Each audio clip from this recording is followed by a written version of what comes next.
ರಾಜ್ಯ ರಾಜಕಾರಣದಲ್ಲಿ ಬಹಳಷ್ಟು ಚರ್ಚೆಗೆ ಗ್ರಾಸವಾದಂತಹ ಮೂಡಾ ವಿಚಾರಕ್ಕೆ ಸಂಬಂಧಪಟ್ಟಂತೆ ಇಂದು ಹೈಕೋರ್ಟ್ ತೀರ್ಪನ್ನು ನೀಡಿದೆ. ಇದು ಮುಂದೆ ಯಾವ ರೀತಿಯಾಗಿ ಕಾನೂನಾತ್ಮಕವಾಗಿ ಹೋಗುತ್ತೆ ಅನ್ನೋದ್ರ ಬಗ್ಗೆ ನಮಗೆ ಹೇಳೋದಕ್ಕೆ ನಮ್ಮ ಜೊತೆ ಇದ್ದಾರೆ ಹಿರಿಯ ಪತ್ರಕರ್ತರಾದಂತಹ ರಾಜೇಂದ್ರ ಸರ್ ಅವರು. ಬನ್ನಿ ಅವ್ರನ್ನ ಮಾತನಾಡಿಸ್ತಾ ಹೋಗ್ತೀನಿ. ಸರ್, ಈ ಮೂಡಾ ಕೇಸ್ ವಿಚಾರಕ್ಕೆ ಸಂಬಂಧಪಟ್ಟಂತೆ ಹೈಕೋರ್ಟ್ ಈಗ ತೀರ್ಪು ನೀಡಿದೆ ಲೋಕಾಯುಕ್ತಕ್ಕೆ. ಇದು ಮುಂದಿನ ಕಾನೂನು ಹಾಗೂ ಹೋಗುಗಳ ಬಗ್ಗೆ ಹೇಳೋದಾದರೆ, ಇವತ್ತು ಕರ್ನಾಟಕ ಹೈಕೋರ್ಟ್ ನ್ಯಾಯಮೂರ್ತಿಗಳಾದಂತಹ ನಾಗಪ್ರಸನ್ನ ಅವರು ಧಾರವಾಡ ಪೀಠದಿಂದ ಅವರು ಒಂದು ಜಡ್ಜ್ಮೆಂಟನ್ನು ಅವರು ಪ್ರಕಟ ಮಾಡಿದ್ದಾರೆ, ಘೋಷಣೆ ಮಾಡಿದ್ದಾರೆ. ಇದು ಪಿಟಿಷನ್ ಹಾಕಿದವರು ಸ್ನೇಹಮಯಿ ಕೃಷ್ಣ. ಅವರ ಪ್ರೇಯರ್ ಏನಿತ್ತು ಅಂತ ಹೇಳಿದ್ರೆ, ಲೋಕಾಯುಕ್ತ ತನಿಖೆ ಮೇಲೆ ನಮಗೆ ವಿಶ್ವಾಸ ಇಲ್ಲದೆ ಇರತಕ್ಕಂಥ ಹಿನ್ನೆಲೆಯಲ್ಲಿ ಇದನ್ನು CBI ತನಿಖೆಗೆ ಒಪ್ಪಿಸಬೇಕು ಅಂತ ಹೇಳಿ ಅವರು ಮ್ಯಾಂಡಮಸ್ ಕೇಳಿದರು. ಮ್ಯಾಂಡಮಸ್ ಅಂತ ಹೇಳಿದ್ರೆ ನಿರ್ದೇಶನ ಅಂತ ಹೇಳ್ತೇವೆ, ಕೋರ್ಟ್ ಮ್ಯಾಂಡಮಸ್ ಅಂತ ಹೇಳ್ತೇವೆ. ಅದನ್ನು ರಿಜೆಕ್ಟ್ ಮಾಡಿದೆ ಇವತ್ತು ಕೋರ್ಟು ಅಂತ. ಅಂದರೆ ಲೋಕಾಯುಕ್ತ ತನಿಖೆ ನಡೀತಾ ಬೇಕಾಗಿರ್ತಕ್ಕಂಥ ಸಂದರ್ಭದಲ್ಲಿ, ಲೋಕಾಯುಕ್ತ ತನಿಖೆ ನಡೀತಾ ಇರತಕ್ಕಂಥ ಒಂದು ಸನ್ನಿವೇಶದಲ್ಲಿ ಇದನ್ನು ಈ ಕ್ಷಣದಲ್ಲಿ ಈ ಒಂದು ಸಂದರ್ಭದಲ್ಲಿ CBIಗೆ ಒಪ್ಪಿಸುವಂತಹ ಅಗತ್ಯವಿಲ್ಲ ಅಂತಕ್ಕಂಥ ಒಂದು ಸ್ಪಷ್ಟವಾದಂಥ ಒಂದು ತೀರ್ಪನ್ನು ಇವತ್ತು ನಾಗಪ್ರಸನ್ನ ಅವರು ಕೊಟ್ಟಿದ್ದಾರೆ. ಹಾಗಾದರೆ ಮುಂದಿನ ಪ್ರಕ್ರಿಯೆ ಏನು ಅಂತಕ್ಕಂಥದ್ದು ಬರುತ್ತೆ ಕಾನೂನಾತ್ಮಕವಾಗಿ. ಇದು ಕ್ರಿಮಿನಲ್ ಪಿಟಿಷನ್ ಅಂತ ನನಗೆ ಗೊತ್ತಿರ್ತಕ್ಕಂಥದ್ದು. ಈ ಕ್ರಿಮಿನಲ್ ಪಿಟಿಷನ್ ಮೇಲೆ ಅಪೀಲ್ ಎಲ್ಲಿ ಇರುತ್ತೆ ಅಂತ ಹೇಳಿದ್ರೆ, ಇದು ಡಿವಿಷನ್ ಬೆಂಚ್ ಅಲ್ಲ, ಇದು ನೇರವಾಗಿ ಈಗ ಸುಪ್ರೀಂ ಕೋರ್ಟಿನ ಮುಂದೆನೇ ಇದು ಪ್ರಶ್ನೆ ಮಾಡಬೇಕಾಗಿರ್ತಕ್ಕಂಥ ಒಂದು ಪ್ರಕರಣ ಅಂತ ನಾವು ಹೇಳಬೇಕಾಗತ್ತೆ. ಇದಿಷ್ಟು ಕಾನೂನಾತ್ಮಕವಾದಂಥ ಒಂದು ಸಂಗತಿಗಳು. ಸ್ನೇಹಮಯಿ ಕೃಷ್ಣ ಅವರು ಈಗಾಗಲೇ ನನಗೆ ಬಂದಿರತಕ್ಕಂಥ ಮಾಹಿತಿ ಪ್ರಕಾರ ಅವರು ಹೇಳಿದ್ದಾರೆ, ಇದನ್ನು ನಾವು ಸುಪ್ರೀಂ ಕೋರ್ಟ್ನಲ್ಲಿ ಚಾಲೆಂಜ್ ಮಾಡ್ತೇವೆ, ಅಂದರೆ ಮೇಲ್ಮನವಿ ಸಲ್ಲಿಸ್ತೇವೆ ಅಂತಕ್ಕಂಥ ವಿಚಾರನ ಕೂಡ ಅವರು ಹೇಳಿದ್ದಾರೆ ಅಂತಕ್ಕಂಥದ್ದು.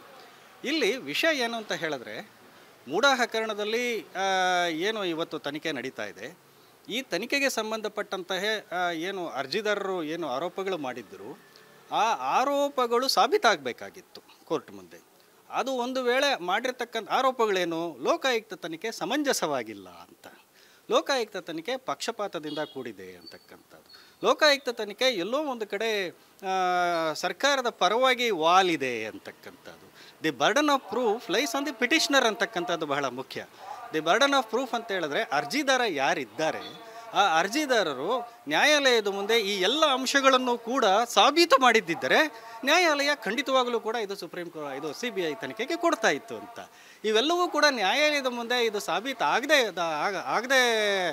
ಇಲ್ಲದೆ ಇರತಕ್ಕಂಥ ಒಂದು ಸಂದರ್ಭದಲ್ಲಿ ಇದು ಕೋರ್ಟು ಸಹಜವಾಗಿ ಏನು ಹೇಳುತ್ತೆ, ಈಗ ಲೋಕಾಯುಕ್ತ ತನಿಖೆ ನಡೀತಾ ಇದೆ, ಲೋಕಾಯುಕ್ತ ತನಿಖೆ ನಡೀತಾ ಇರತಕ್ಕಂಥ ಸಂದರ್ಭದಲ್ಲಿ ನೀವು ಇದನ್ನು ಪಕ್ಷಪಾತಿಕವಾಗಿದೆ ಅಥವಾ ಇದನ್ನು ಒಂದು ರೀತಿಯಲ್ಲಿ ಇದು ಸರಿ ಇಲ್ಲ ಅಂತ ಹೇಳಲಿಕ್ಕೆ ಯಾವುದೇ ಪುರಾವೆಗಳು ನಮ್ಮ ಮುಂದೆ ಇಲ್ಲ, ಅಂದರೆ ನ್ಯಾಯಪೀಠದ ಮುಂದೆ ಇಲ್ಲ ಅಂತಕ್ಕಂಥ ಒಂದು ಇದರ ಮೇಲೆ ನ್ಯಾಯಾಲಯ ನ್ಯಾಯಮೂರ್ತಿ ನಾಗಪ್ರಸನ್ನ ಅವರು ಅದನ್ನು ತೀರ್ಪನ್ನು ಕೊಟ್ಟಿದ್ದಾರೆ ಅಂತಕ್ಕಂಥದ್ದು. ಸೊ ಹೀಗಾಗಿ ಇದು ಒಂದು ಕಾನೂನಾತ್ಮಕವಾದಂಥ ಒಂದು ಸಂಗತಿ ಅಂತ ಹೇಳಿದರೆ, ಇದು ರಾಜ್ಯದ ರಾಜಕಾರಣದಲ್ಲಿ ಒಂದು ರೀತಿಯಾದಂತಹ ಒಂದು ತಳಮಳ ಮತ್ತು ಒಂದು ರೀತಿಯಾದಂತಹ ಒಂದು ವಾತಾವರಣವನ್ನು ಕಾಂಗ್ರೆಸ್ ಪಕ್ಷದಲ್ಲಿ, ಆಡಳಿತಾರೂಢ ಕಾಂಗ್ರೆಸ್ ಪಕ್ಷದಲ್ಲಿ ಸೃಷ್ಟಿ ಮಾಡಿತ್ತು ಅಂತಕ್ಕಂಥ. ಪ್ರಾಯಶಃ ಇವತ್ತೇನಾದರೂ ಕರ್ನಾಟಕ ಹೈಕೋರ್ಟು CBI ತನಿಖೆಗೆ ಕೊಟ್ಟಿದ್ದರೆ ಸಿದ್ದರಾಮಯ್ಯನವರು ಅಕ್ಷರಶಃ ಒಂದು ಅಡಕತ್ತರೆಯಲ್ಲಿ ಸಿಕ್ಕಿ ಹಾಕಿಕೊಳ್ಳುವಂಥ ಪರಿಸ್ಥಿತಿಗೆ ಬರ್ತಾ ಇದ್ರು. ಈಗ ಅವರು ಬಚಾವಾಗಿದ್ದಾರೆ ಅಂತ ನಾವು ಹೇಳಬೇಕಾಗುತ್ತೆ. ಹಾಗಾಗಿ ಇದು ರಾಜಕೀಯವಾಗಿ ಕೂಡ ಇವತ್ತು ಸಿದ್ದರಾಮಯ್ಯನವರು ಒಂದು ರೀತಿಯಲ್ಲಿ ಮೇಲುಗೈ ಸಾಧಿಸಿದ್ದಾರೆ ಅಂತ ನಾವು ಹೇಳಬೇಕಾಗತ್ತೆ ಅಂತಕ್ಕಂಥದ್ರಲ್ಲಿ ಯಾವುದೇ ಅನುಮಾನ ಇಲ್ಲ ಅನ್ನೋದು. ಯಾಕೆಂದರೆ ಇವತ್ತಿನ ಕರ್ನಾಟಕದ ಆಡಳಿತಾರೂಢ ಪಕ್ಷವಾದಂಥ ಒಂದು ಕಾಂಗ್ರೆಸ್ ಪಕ್ಷದಲ್ಲಿ ಭಾರಿ ತಳಮಳಗಳಿವೆ. ಒಂದು ಕಡೆ DK ಶಿವಕುಮಾರ್ ಅವರು ಒಂದು ಕುರ್ಚಿಗೆ ಪ್ರಯತ್ನ ಮಾಡ್ತಾ ಇರ್ತಕ್ಕಂಥದ್ದು, ಇನ್ನೊಂದು ಕಡೆ ಸತೀಶ್ ಜಾರಕಿಹೊಳಿ ಅವರು ಒಂದು ರೀತಿಯಲ್ಲಿ ಸಿದ್ದರಾಮಯ್ಯನವರ ಪರವಾಗಿ ಬ್ಯಾಟಿಂಗ್ ಆಡ್ತಾ ಇರ್ತಕ್ಕಂಥದ್ದು. ಇವೆಲ್ಲವನ್ನೂ ಕೂಡ ನಾವು ನೋಡಿದಾಗ ಏನಾಗುತ್ತೆ ಅಂತ ಹೇಳಿದ್ರೆ, ಸದ್ಯಕ್ಕೆ ಎಲ್ಲೋ ಒಂದು ಕಡೆ ಸಿದ್ದರಾಮಯ್ಯನವರು ಬೀಸೋ ದೊಣ್ಣೆಯಿಂದ ನೆತ್ತಿಯ ಮೇಲೆ ಕತ್ತಿ ಪಕ್ಕಕ್ಕೆ ಸರಿದಿದೆ, ಬೀಸೋ ದೊಣ್ಣೆಯನ್ನು ತಪ್ಪಿಸಿಕೊಂಡಾಗಿದೆ ಅಂತ ನಾವು ಹೇಳಬೇಕಾಗತ್ತೆ. ಇದು ಸರ್, ಸುಪ್ರೀಂ ಕೋರ್ಟ್ ಒಂದು ಬಾರಿ ಏನು ಪಿಟಿಷನ್ ಇದ್ದಾರೆ ಸ್ನೇಹಮಯಿ ಕೃಷ್ಣ ಅವರು, ಈ ಕೇಸ್ ಅವ್ರಿಗೆ ಇದಾಗಿಲ್ಲ ಅಂತ ಅವರು ಸುಪ್ರೀಂ ಕೋರ್ಟ್ಗೆ ಮತ್ತೆ ಅಪೀಲ್ ಹಾಕ್ಬೋದು. ನಾನು ಆಗ್ಲೇ ಹೇಳಿದ್ನಲ್ಲ, ಅವ್ರು ಆಲ್ರೆಡಿ ಹೇಳಿದ್ದಾರೆ ನನಗೆ, ಸುಪ್ರೀಂ ಕೋರ್ಟಿಗೆ ನಾವು ಮನವಿ ಹಾಕ್ತೇವೆ ಅಂತ ಹೇಳಿದ್ದಾರೆ. ನೀವು ಸುಪ್ರೀಂ ಕೋರ್ಟಿನ ಮುಂದೆ ಅಂದರೆ, ಇಲ್ಲಿ ಸುಪ್ರೀಂ ಕೋರ್ಟಿನ ಮುಂದೆ ನೀವು ಮೇಲ್ಮನವಿ ಹಾಕ್ತಕ್ಕಂಥ ಒಂದು ಸಂದರ್ಭದಲ್ಲಿ ಮೇಲ್ಮನವಿ ಒಂದು ಸಂದರ್ಭದಲ್ಲಾದರೂ ಕೂಡ ನೀವು ಲೋಕಾಯುಕ್ತ ತನಿಖೆಯಲ್ಲಿ ಆಗಿರ್ತಕ್ಕಂಥ ದೋಷಗಳನ್ನು ನೀವು ಸುಪ್ರೀಂ ಕೋರ್ಟಿನ ಮುಂದೆ ಎತ್ತಿ ಹಿಡಿದಾಗ ಮಾತ್ರ ಸುಪ್ರೀಂ ಕೋರ್ಟು ಇದನ್ನು ಪುರಸ್ಕರಿಸಬಹುದು ಅಷ್ಟೇ.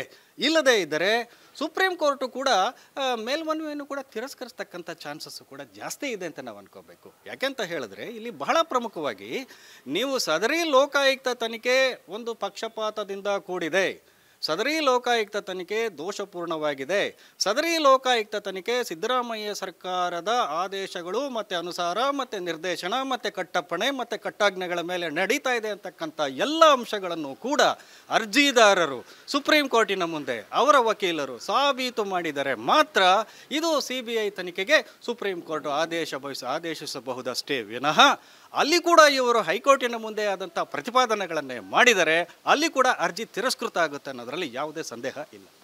ಎಲ್ಲ ಒಂದು ಕಡೆ CM ಸಿದ್ದರಾಮಯ್ಯ ಅವರು 5 ವರ್ಷದ ಅಧಿಕಾರಾವಧಿಗೆ ಇದು ಒಂದು ಕಡೆ ಮತ್ತೆ ಬಲ ತಂದು ಕೊಡ್ತಾ ಅಂತೀರಿ ಸರ್? ಅದು ಬೇರೆ, ಅದಕ್ಕೂ ಇದಕ್ಕೂ ಸಂಬಂಧವೇ ಇಲ್ಲ. ನೀವು ಕೇಳ್ತಕ್ಕಂಥ ಒಂದು ಪ್ರಶ್ನೆ ಅದು ಅಷ್ಟು ಇದು ಸರಿ ಹೋಗೋದಿಲ್ಲ ಅಂತಕ್ಕಂಥದ್ದು. ಯಾಕೆ ಅಂತ ಹೇಳಿದ್ರೆ ತನಿಖೆಗಳಿಗೆ ಸಂಬಂಧಪಟ್ಟಿರ್ತಕ್ಕಂಥ ವಿಚಾರ ಇದು. ಲೋಕಾಯುಕ್ತ ಅಂತಕ್ಕಂಥದ್ದು ಒಂದು ಕ್ವಾಸಿ ಜುಡಿಷಿಯಲ್ ಆರ್ಗನೈಸೇಷನ್, ಅದು ಸ್ಟೇಟ್ ಗೌರ್ಮೆಂಟ್ ಒಂದು ಇದರ ತತ್ವಗಳ ಮೇಲೆ ಆಗಿದ್ದರೂ ಕೂಡ ಲೋಕಾಯುಕ್ತ ಅಂತಕ್ಕಂಥದ್ದು ಲೋಕಾಯುಕ್ತ ತನಿಖೆಯ ಒಂದು ಅಂಶಗಳು 1984 ಆ್ಯಕ್ಟ್ ತಾವು ಓದಬೇಕು ನೀವು. ಲೋಕಾಯುಕ್ತ ಆ್ಯಕ್ಟ್ 1984ನಲ್ಲಿ ಉಲ್ಲೇಖ ಆಗಿರ್ತಕ್ಕಂಥ ಸಂಗತಿಗಳು ನೀವು ನೋಡಿದಾಗ ಲೋಕಾಯುಕ್ತಕ್ಕೆ ಇನ್ಕ್ಲೂಡಿಂಗ್ ದ ಚೀಫ್ ಮಿನಿಸ್ಟರ್ ತನಿಖೆ ಮಾಡುವಂತಹ ಅಧಿಕಾರ ಇದೆಯಲ್ಲ, ನೀವು ಅದನ್ನು ಹ್ಯಾಕ್ ಡಿನೇ ಮಾಡಲಿಕ್ಕೆ ಸಾಧ್ಯ? ಅದು ಕಾನೂನಾಗಿದೆಯಲ್ಲ. ನೀವು ಆ ಒಂದು ಲೋಕಾಯುಕ್ತ ತನಿಖೆ ಸಂಪೂರ್ಣವಾಗಿ ಅದು ತೀರ್ಪು ಬಂದ ಮೇಲೆ ಒಂದು ವೇಳೆ ಲೋಕಾಯುಕ್ತ ಕ್ಲೀನ್ ಚಿಟ್ ಕೊಟ್ಟ ಮೇಲೆ ನೀವು ಅದನ್ನು ಪ್ರಶ್ನೆ ಮಾಡ್ಬೋದಾಗಿತ್ತು.